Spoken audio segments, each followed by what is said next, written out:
Assalamualaikum warahmatullahi wabarakatuh. Kita bertemu kembali dalam perkuliahan online, pertemuan yang ketiga. Pada pertemuan yang ketiga ini, materi etika bisnis yang mencakup good corporate governance dan kode etik perusahaan. Semoga kalian dalam keadaan sehat walafiat dan dalam lindungan Allah Subhanahu wa Ta'ala. Latar belakang good corporate governance. Untuk menjawab tantangan dan isu-isu global perusahaan, dituntut untuk melakukan pengelolaan perusahaan yang baik, dan setiap personel haruslah mengedepankan etika. Jika etika bisnis yang sehat merupakan suatu yang ingin dicapai oleh perusahaan, maka perlu menerapkan prinsip good corporate governance. Artinya, GCG ini dapat menjadi salah satu alat untuk mencapai etika bisnis yang baik. Nah, perlu adanya penerapan GCG ini dan mengedepankan etika. Perusahaan yang ingin bersaing di pasar internasional tentunya harus mampu bersikap terbuka, bertanggung jawab, berkeadilan, mandiri, dan juga harus adanya perubahan dan transformasi peran dan fungsi sumber daya manusia yang bersifat mendasar dan tradisional menjadi peran dan fungsi bisnis dan strategis diharapkan akan mampu mewujudkan sistem tata kelola perusahaan yang baik.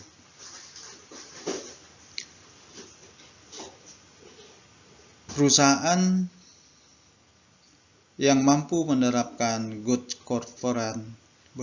corporate governance sehingga dapat membawa perusahaan menjawab tantangan pasar global sekaligus meningkatkan keunggulan bersaingnya di internasional. Nah, istilah GCG ini sudah populer, namun sampai saat ini belum ada definisi yang baku yang dapat disepakati oleh semua pihak. Nah, istilah corporate governance pertama kali diperkenalkan oleh Catsbury Komite di Inggris tahun 1922 yang menggunakan istilah tersebut dikenal sebagai Cadbury Report. Nah, istilah ini sekarang telah banyak didefinisikan oleh berbagai pihak, definisi dari beberapa sumber yang dapat dijadikan acuan. Corporate governance artinya merujuk kepada tata kelola sebuah korporasi. Menurut Philip Steele dalam Peter Davis tahun 1997, perusahaan-perusahaan dikontrol sistem dan diarahkan. Nah, istilah good memberi ciri khusus kepada sistem pengontrolan dan pengarahan atau tata kelola sebagai yang baik. Sistem pengontrolan yang baik tentunya menentukan tinggi dan rendahnya kinerja sebuah korporasi atau perusahaan dalam mencapai visi atau tujuan suatu perusahaan. Menurut Cadbury Committee of United Kingdom, GCG merupakan seperangkat peraturan yang mengatur hubungan antara pemegang saham, pengurus atau pengelola perusahaan, pihak kreditur, pemerintah, karyawan, serta para pemegang kepentingan internal dan eksternal lainnya, yang berkaitan dengan hak-hak dan kewajiban, atau dengan kata lain suatu sistem yang mengarahkan dan mengendalikan perusahaan. Menurut Forum for Corporate Governance Indonesia atau FCGI tahun 2006 mendefinisikan bahwa GCG merupakan seperangkat peraturan yang mengatur hubungan antara pemegang saham, pengurus perusahaan, pihak kreditur, pemerintah, karyawan, serta para pemegang kepentingan internal dan eksternal lainnya. Tentunya yang berkaitan dengan hak-hak dan kewajiban mereka. Definisi GCG menurut Organization for Economic Cooperation and Development memberikan pengertian bahwa sekumpulan hubungan antara pihak manajemen perusahaan dan pemegang saham dan pihak lain yang mempunyai kepentingan dengan perusahaan. Good corporate governance juga masyarakat mensyaratkan adanya struktur perangkat untuk mencapai tujuan atas kinerja.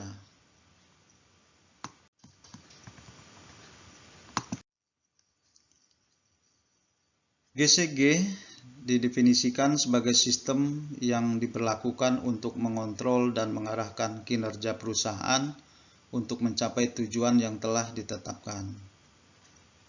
Secara definitif merupakan sistem yang mengatur dan mengendalikan perusahaan yang menciptakan nilai tambah atau value added untuk semua stakeholder.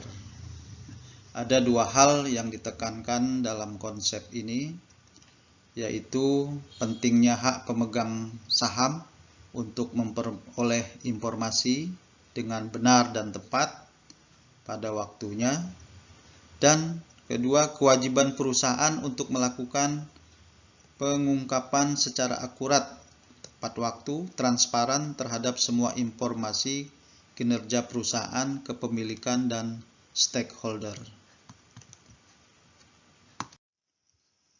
Dalam pengelolaan perusahaan yang baik dikenal prinsip GCG, Good Corporate Governance, dengan memperhatikan prinsip-prinsip bisnis, prinsip fairness, prinsip transparansi, prinsip accountability, prinsip responsibility.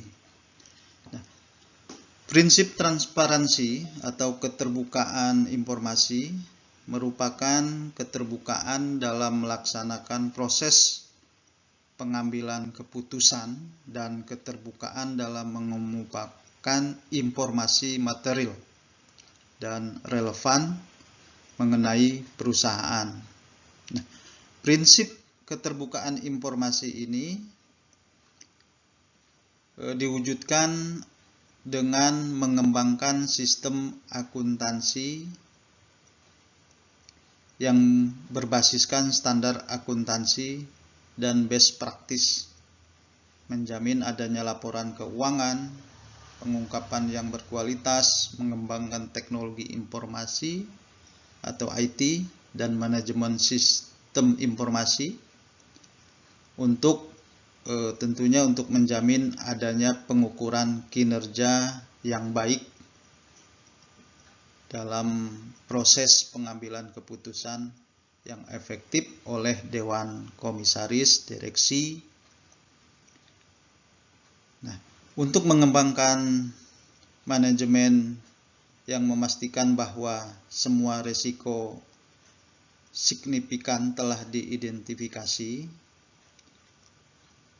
diukur, dan dapat dikelola pada tingkat toleransi yang jelas, mengumumkan jabatan yang kosong secara terbuka.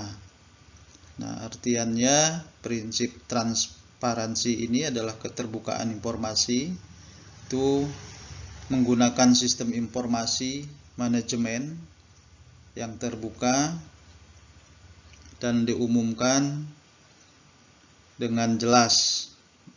Yang kedua, akuntabilitas. Ini merupakan kejelasan fungsi, struktur atau sistem, dan pertanggungjawaban organ perusahaan sehingga pengelolaan perusahaan terlaksana secara efektif. Nah, prinsip ini diwujudkan dengan menyiapkan laporan keuangan pada waktu yang tepat dan cara yang tepat. Terus yang ketiga, responsibility, pertanggungjawaban, yaitu kesesuaian dalam pengelolaan perusahaan terhadap prinsip korporasi yang sehat serta peraturan perundangan yang berlaku. Nah, prinsip ini diwujudkan dengan kesadaran penuh tanggung jawab, merupakan konsekuensi logis dari adanya wewenang, menyadari akan adanya tanggung jawab sosial, menghindari penyalahgunaan kekuasaan, dan menjunjung etika, serta memelihara lingkungan bisnis yang sehat. Yang keempat, prinsip independensi, kemandirian. Nah, ini merupakan keadaan di mana perusahaan dikelola secara profesional tanpa benturan atau tekanan dari pihak manajemen yang tidak sesuai dengan peraturan dan perundang-undangan yang berlaku, dan prinsip-prinsip korporasi yang sehat. Nah, ini untuk melancarkan pelaksanaan azas good corporate governance perusahaan yang harus dikelola secara independen, sehingga masing-masing organ perusahaan tidak saling mendominasi dan tidak dapat diintervensi oleh pihak lain. Yang kelima, prinsip GCG, yaitu fairness, kesetaraan dan kewajaran. Ini merupakan perlakuan yang adil dan setara dalam memenuhi hak-hak stakeholder yang timbul berdasarkan perjanjian serta peraturan perundangan yang berlaku. Prinsip ini dengan membuat tentunya diwujudkan dengan membuat peraturan korporasi yang melindungi kepentingan minoritas, membuat pedoman perilaku perusahaan atau kebijakan yang melindungi korporasi terhadap perbuatan buruk orang dalam dan konflik kepentingan, menetapkan peran dan tanggung jawab dewan komisaris, direksi, termasuk komite dan sistem remunerasi yang dapat menyajikan informasi secara wajar.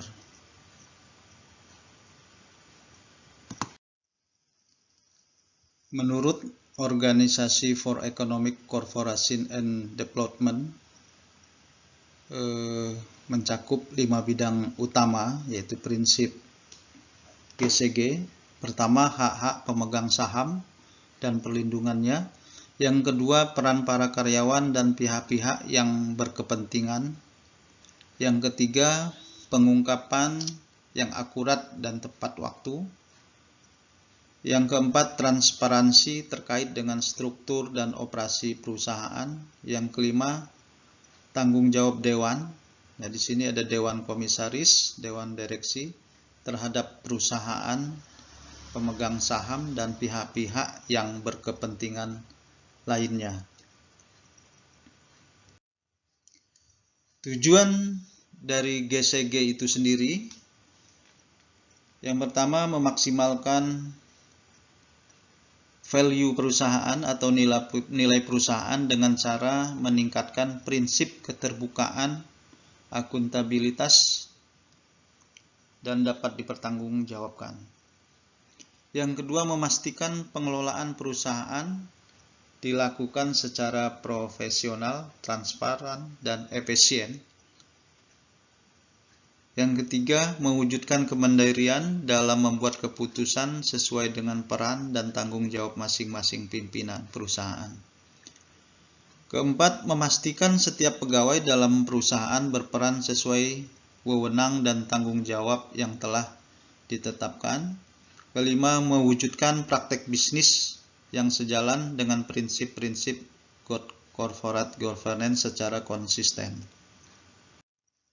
Manfaat GCG menurut Ahmad Daniri antara lain mengurangi agensi cost, yaitu suatu biaya yang harus ditanggung oleh pemegang saham akibat pendelegasian wewenang kepada pihak manajemen. Mengurangi biaya modal, meningkatkan nilai saham perusahaan di mata publik dalam jangka panjang, menciptakan dukungan para stakeholder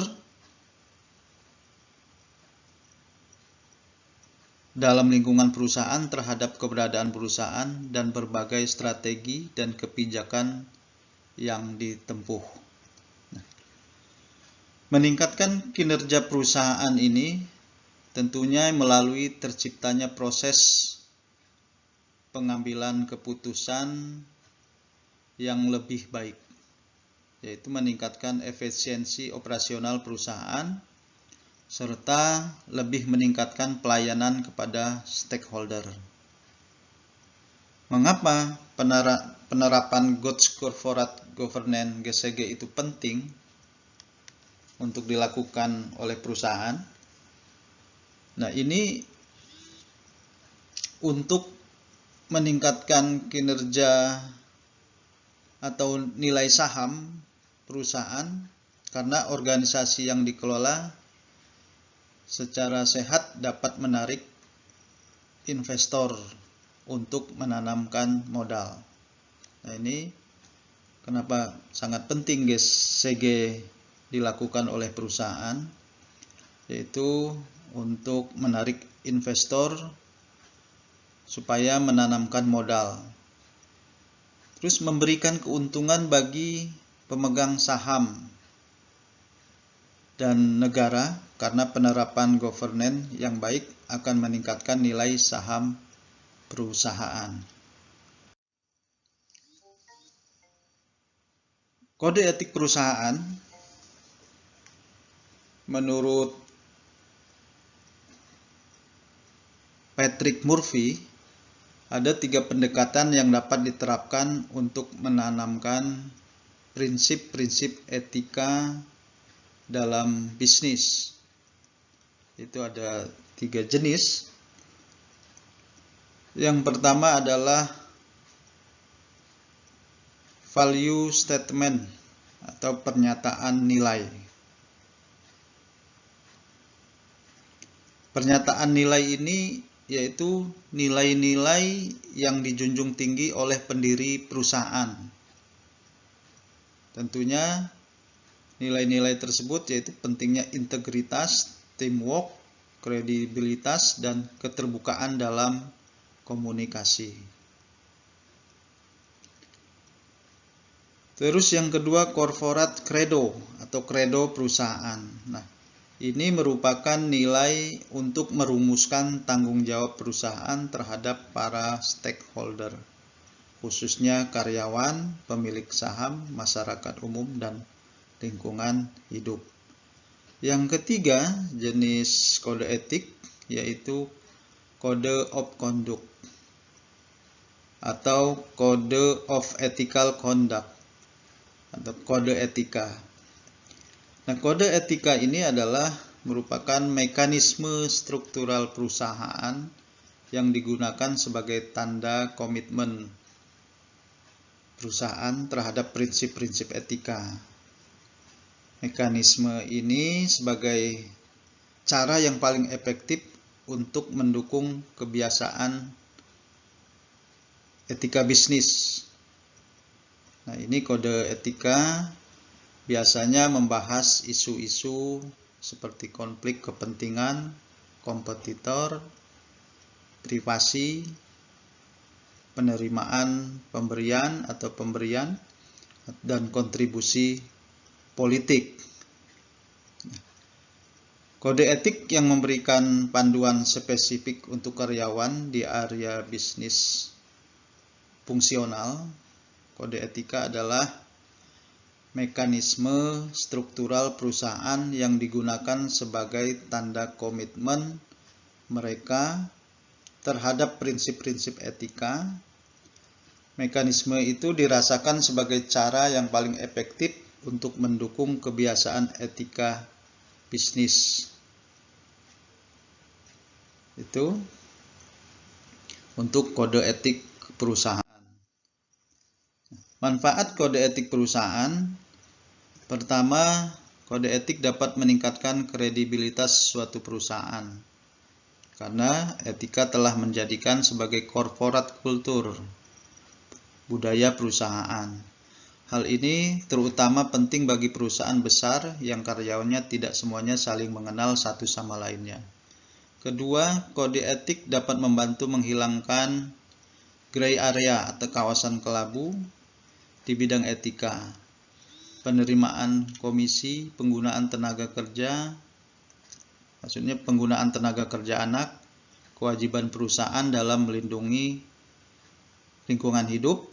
Yang ketiga, kode etik menjelaskan bagaimana perusahaan menilai tanggung jawab sosial. Keempat, kode etik menyediakan bagi perusahaan dan dunia bisnis pada umumnya kemungkinan untuk mengatur diri sendiri atau self-regulation. Nah, kode etik perusahaan itu merupakan pedoman internal yang berlaku mengikat di lingkungan perusahaan yang berisikan seperangkat nilai, etika bisnis, etika kerja, dan norma-norma terkait kepatutan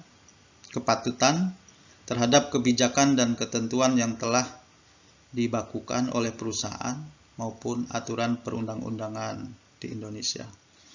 Ada banyak perusahaan-perusahaan yang sudah mempunyai kode etik perusahaan, perusahaan-perusahaan besar, perusahaan-perusahaan BUMN, mereka telah menggunakan kode etik perusahaan. Coba kalian cari kode etik perusahaan yang sudah perusahaan-perusahaan tersebut buat dan pelajari. Mungkin masing-masing perusahaan itu berbeda-beda menggunakan kode etik perusahaan. Dalam perbankan itu sendiri juga ada kode etik perbankan, ada kode etik profesi juga. Nah, itu kode etik profesi keperawatan, kode etik profesi hukum, dan lain sebagainya, itu termasuk kode etik perusahaan. Jadi, good corporate governance dan etika merupakan konsep yang berkesinambungan dan tidak dapat dipisahkan. Tentunya perusahaan harus menerapkan perilaku-perilaku etis untuk dapat melaksanakan GCG. Dengan penerapan GCG dapat ditentukan titik temu antara kepentingan perusahaan atau manajemen maupun dengan kepentingan para stakeholder. Nah, dengan terlaksananya GCG ini, perusahaan akan menjalankan usaha secara berkelanjutan, sehingga dalam sistem ekonomi pasar bebas seperti era sekarang, perusahaan memiliki kepercayaan dari masyarakat dan daya saing tinggi dalam beroperasi untuk mewujudkan keuntungan yang maksimal baik bagi perusahaan maupun bagi semua pihak stakeholder. Nah, itu kaitannya GCG dengan etika dalam perusahaan. Jadi tidak bisa dipisahkan, saling berkaitan.